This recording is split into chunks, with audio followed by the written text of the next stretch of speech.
Help me hit 7,000 subscribers. Support the video with a like and share your thoughts in the comments. I read everyone. Thank you. I never imagined a single joke could unravel everything I thought I knew about my marriage.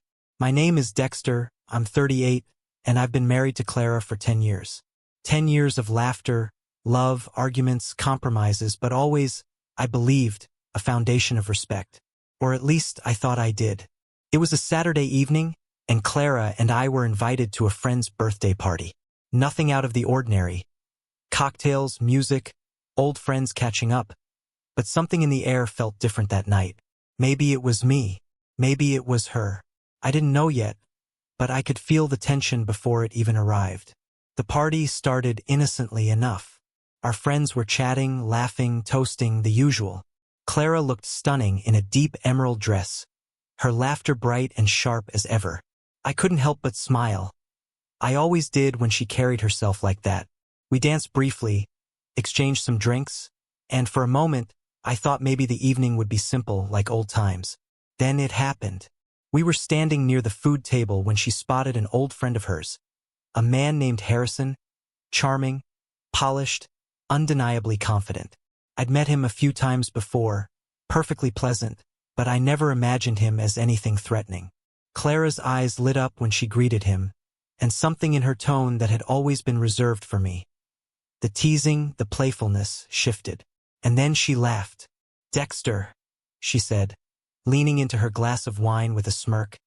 "To real men, not my husband." The room froze for me in that fraction of a second. I could feel the laughter around us, a ripple that brushed my ears like a cold wind. The words weren't just a joke. They were a dismissal, a public undermining of everything I'd worked for, everything I'd believed about my role in her life. I didn't respond immediately. I didn't want to be the guy who overreacted, the one who ruined the party. I've always believed that strength isn't shown through yelling, through shame or confrontation, but through action, through calm composure. My heart was racing, but my face remained neutral. She glanced at me, expecting a reaction. I could see it in her eyes, a combination of mischief and arrogance. But I wasn't going to give her the satisfaction of humiliation. Not here. Not now. Instead, I smiled. A small, deliberate smile. And I excused myself from the crowd. I found a quiet corner near the balcony and just breathed. I let the cool night air fill my lungs while I considered my options. I had a choice. I could walk away from the situation, let it slide, pretend nothing happened, or I could remind her, in the calmest, most deliberate way possible, what it really meant to be a man. A real man. Clara followed, of course. She caught up to me halfway down the balcony steps, leaning lightly against the railing, her tone casual, playful. "Dexter, it was just a joke," she said, eyes wide, a nervous flutter in her voice that hadn't been there earlier. I didn't turn immediately. I looked out at the city skyline, the lights stretching endlessly. I let the silence hang, heavy, deliberate. Then I spoke. Not angrily, not with venom, but with a quiet certainty that made her heart skip a beat. "It wasn't funny," I said. "Not for me. Not here." She tried again, softer this time. "Dex, come on. I was just teasing. Everyone laughs. Don't take it so seriously." I turned to face her slowly, my eyes locking with hers. "Clara, it's not about the joke. It's about the respect that should exist underneath it. That's what defines a man. Not the wine he drinks, not the parties he attends, not the smiles he carries around. Respect, integrity, loyalty, that's real. Everything else is just noise." Her lips parted slightly. I could see the shock, the disbelief. Her playful veneer was cracking. I could see the sudden panic behind her eyes, like she'd glimpsed a side of me she'd never truly considered before. She tried to laugh it off again, a shaky sound. "Dex, please. It's fine." Everyone understood it was. I interrupted, calmly, firmly. "No, Clara, it's not fine. Because what you call a joke is how people remember us, how they see us. You think words don't matter, but they do. I don't need applause. I don't need validation from anyone here. But I won't be dismissed in front of friends. Not by you. Not by anyone." The shift was subtle, almost imperceptible, but it was there. The air between us had changed. It was no longer playful. It was honest, sharp, undeniable. And for the first time in years, I felt clarity instead of confusion, strength instead of doubt. Clara stepped back, suddenly aware of the tension, the gravity of the moment. She reached for my hand hesitantly. "Dex, I didn't mean it like that. Please, I'm sorry." I didn't take her hand.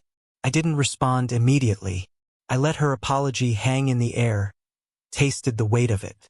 And in that pause, I realized something fundamental. Respect isn't given in words or even in promises. It's recognized in actions. And if someone can't see that, even in a moment meant to be lighthearted, then their understanding of love and partnership is incomplete. I looked back toward the party. Laughter, clinking glasses, music. Life went on inside, oblivious. And yet, out here, in the quiet, the truth had become clear.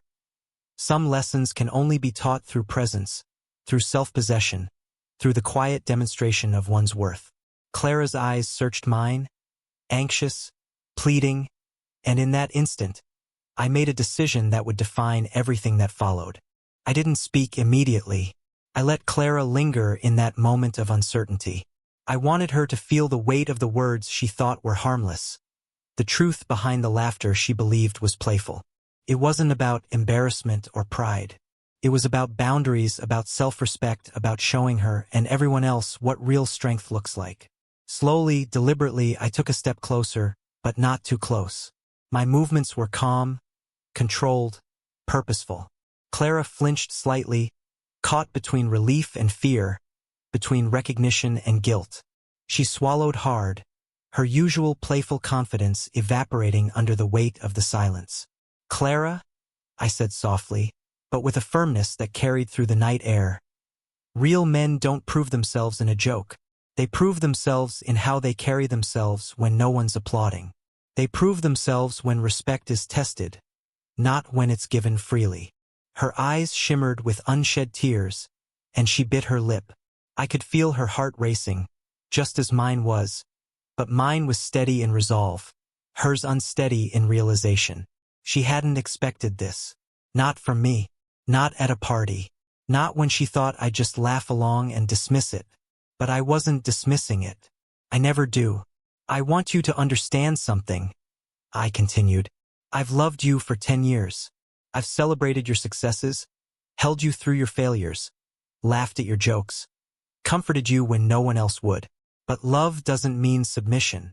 Love doesn't mean being mocked or belittled in front of friends. Love means mutual respect. Do you understand that?" Her hands trembled slightly at her sides. She nodded, but her eyes told me she didn't fully believe me. She wasn't used to seeing me like this. Not this calm, not this composed, not this unshakable. And maybe that was the point. Maybe she needed to see that I wasn't just the man who played along with her jokes or let her teases slide. I was more than that. I had limits, principles, dignity, and I wasn't afraid to assert them. Clara's voice was barely audible, almost a whisper. "Dex, it really was just a joke." I shook my head slowly, deliberately. "It wasn't a joke. Not for me. And it won't be again. I won't allow my value to be questioned. Not in private, not in public, not anywhere. That's the difference between pretending and being real, Clara. Between men who talk and men who act." She flinched again, this time at the word act. Struck a nerve, and I knew it. I could see it in the way her shoulders stiffened, the way her breath caught, the sudden sharp intake of air. She hadn't anticipated confrontation. She had only anticipated laughter. But life rarely hands out the expected. I exhaled slowly, letting the tension build and then settle. I wasn't angry. Not really. Anger is fleeting, reactionary. This was something else entirely, calm clarity, the quiet power of knowing your own worth. And then I did something unexpected. I smiled. Not in mockery, not in triumph, but in understanding. A smile that carried the weight of years, of love and patience, of mistakes forgiven but not forgotten. A smile that said, "I'm still here. I'm still me." Clara's eyes softened slightly, the tension in her frame loosening just enough to see vulnerability beneath the panic. She took a hesitant step toward me. Dexter. I didn't realize. I didn't mean. I held up a hand. Don't. Just don't. Actions speak louder than words, Clara. And right now, the only action that matters is what comes next. How we choose to treat each other, how we choose to respect each other or not. Her lip quivered, and for the first time in a long while, I saw fear. Not fear of me, but fear of losing the comfort and control she had taken for granted. She hadn't anticipated that I would stand firm, that I would demonstrate real strength by refusing to be demeaned. She hadn't anticipated that I would reclaim my dignity in silence, without shouting, without a scene, without a word wasted. Please, she whispered again, and this time there was desperation beneath it. Please. It was just a joke. I shook my head. No, Clara. Respect isn't a joke. It's not negotiable. And if we're going to continue, it must be mutual. Otherwise, the foundation cracks, and everything else falls apart. There was a pause, heavy, lingering, as if the night itself was waiting for a response. I could hear laughter faintly from inside, music drifting through the balcony doors. Life went on, oblivious to this quiet, pivotal moment. But for us, everything had shifted. Clara finally lowered her gaze, lips pressed together, and for the first time I sensed humility, acknowledgement, perhaps even regret. I understand, she murmured. I really didn't think. You didn't think? I said, my voice steady, soft, unwavering. Because you assumed I would always let it slide. I won't. Not anymore. Real men, real people.